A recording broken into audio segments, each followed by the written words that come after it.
प्रणाम देवी और सज्जनों। औरंगाबाद मराठवाड़ा और महाराष्ट्र स्थित घुश्मेश्वर देवस्थान कैसे बना अंतिम ज्योतिर्लिंग। भगवान शिव जी के 12 ज्योतिर्लिंग देश के अलग अलग भागों में स्थित है। इन्हें 12 ज्योतिर्लिंग के नाम से जाना जाता है। ज्योतिर्लिंगों के दर्शन पूजन आराधना से जन्मों जन्मांतर के पाप नष्ट हो जाते हैं। वे भगवान शिव जी के कृपा के पात्र बनते हैं। ऐसे कल्याणकारी ज्योतिर्लिंग में श्री घुश्मेश्वर ज्योतिर्लिंग एक प्रमुख ज्योतिर्लिंग माना जाता है। 12 ज्योतिर्लिंगों में ये अंतिम ज्योतिर्लिंग है। इसे घुश्मेश्वर या घृष्णेश्वर भी कहा जाता है।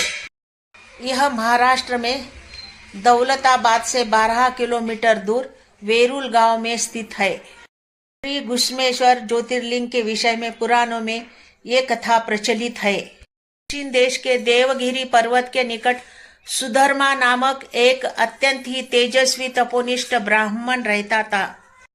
उसकी पत्नी का नाम सुदेहा था।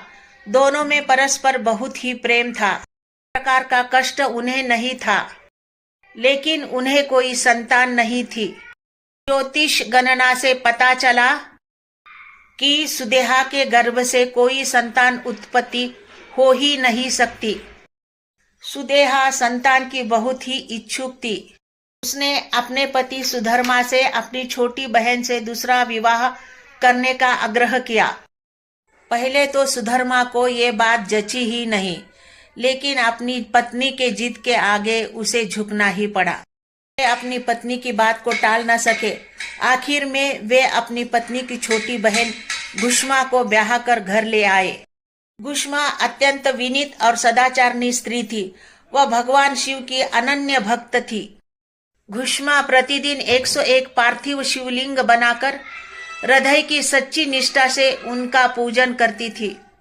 भगवान शिव जी की कृपा से थोड़े ही दिन बाद उसके गर्भ से एक अत्यंत सुंदर और स्वस्थ बालक ने जन्म लिया।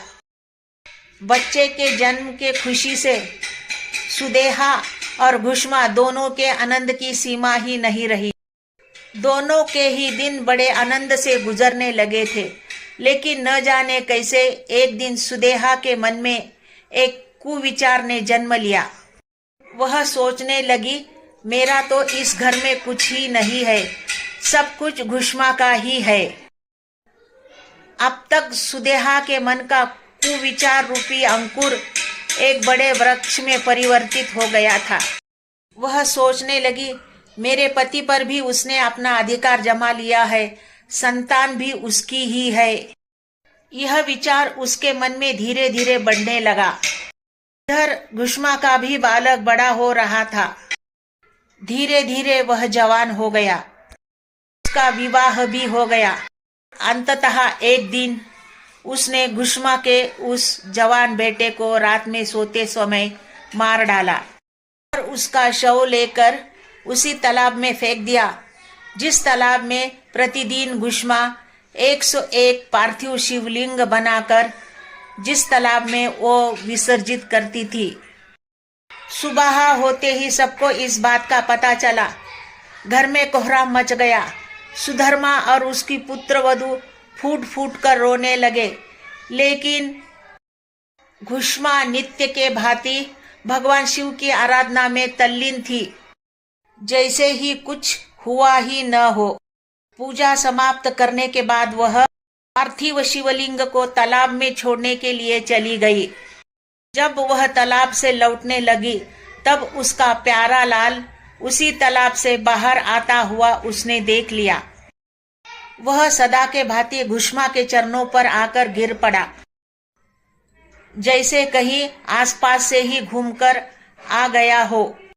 इसी समय भगवान शिव जी वहां प्रकट होकर घुश्मा से वरदान मांगने को कहने लगे।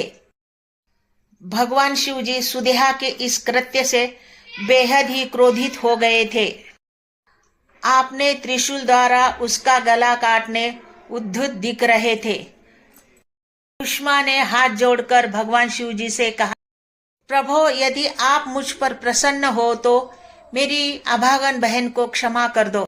निश्चित ही उसने अत्यंत जघन्य पाप किया है, मगर आपकी कृपा से मुझे मेरा पुत्र वापस मिल गया है। अब आप उसे क्षमा कर दो। और प्रभु, मेरी एक प्रार्थना और है, लोक कल्याण के लिए आप इस स्थान पर सर्वदा निवास करें। भगवान शिव जी ने उसकी दोनों ही प्रार्थना स्वीकार कर ली। ज्योतिर्लिंग के रूप में प्रकट होकर वे वही निवास करने लगे। सती शिव भक्त घुष्मा के आराध्य होने के कारण वे घुष्माशर ज्योतिर्लिंग के नाम से प्रसिद्ध हो गए। घुष्मेश्वर ज्योतिर्लिंग की महिमा पुराणों में बहुत ही विस्तार से वर्णित की गई है। इनका दर्शन लोक परलोक दोनों के लिए ही अमोघ है।